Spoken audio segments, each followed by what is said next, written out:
தாய் தமிழ் உறவுகளுக்கு வணக்கம். தமிழ்நாட்டில் 2 மாவட்டங்களில் சீனா வைரஸ் பரவியது. தமிழ்நாட்டில் 2 மாவட்டங்களில் சீன வைரஸ் பரவியது. HMPV வைரஸ் இது சீனாவில் பரவி வருகிறது. அதிகமானோருக்கு பரவி வருகிறது. ஏற்கனவே கொரோனா வைரஸ் சீனாவில் இருந்தான் பரவியது. உலகத்தையே ஆட்டி படைத்தது. லாக்டவுன் அறிவிக்கப்பட்டது. ஏறத்தாழ 2 ஆண்டு காலம் பொதுமக்களின் வாழ்க்கை பாதிக்கப்பட்டது.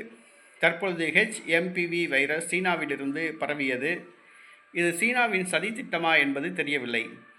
தமிழகத்தில் 2 மாவட்டங்களில் இந்த சீன வைரஸ் பரவியது. நேற்றைய தினம் இந்தியாவில் 5 பேருக்கு உறுதி செய்யப்பட்டது. சென்னையில் 2 குழந்தைகளுக்கு இந்த சீன வைரஸ் உறுதி செய்யப்பட்டது. சேலத்தில் ஒருவருக்கு உறுதி செய்யப்பட்டது. ஆக சென்னை, சேலம் ஆகிய 2 மாவட்டங்களில் சீன வைரஸ் பரவியுள்ளது. ஆனால் லாக்டவுன் அறிவிக்கப்படாது. இது பயப்பட வேண்டிய அவசியமல்ல. இந்த வைரஸ் 2001ஆம் ஆண்டே கண்டுபிடிக்கப்பட்டது. தற்காப்பு முயற்சிகள் எடுத்தால் தங்களை காத்துக்கொள்ளலாம் என்று மருத்துவத்துறை அறிவித்துள்ளது. மத்திய அமைச்சர் அறிவித்துள்ளார்.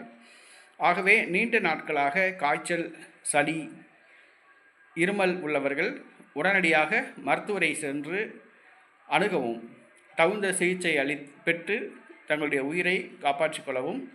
இந்த சீன வைரஸ் குறித்து அச்சப்பட தேவையில்லை என்று அரசு கூறியுள்ளது. ஆகவே யாரும் பயப்பட வேண்டாம், பீதியடைய வேண்டாம்.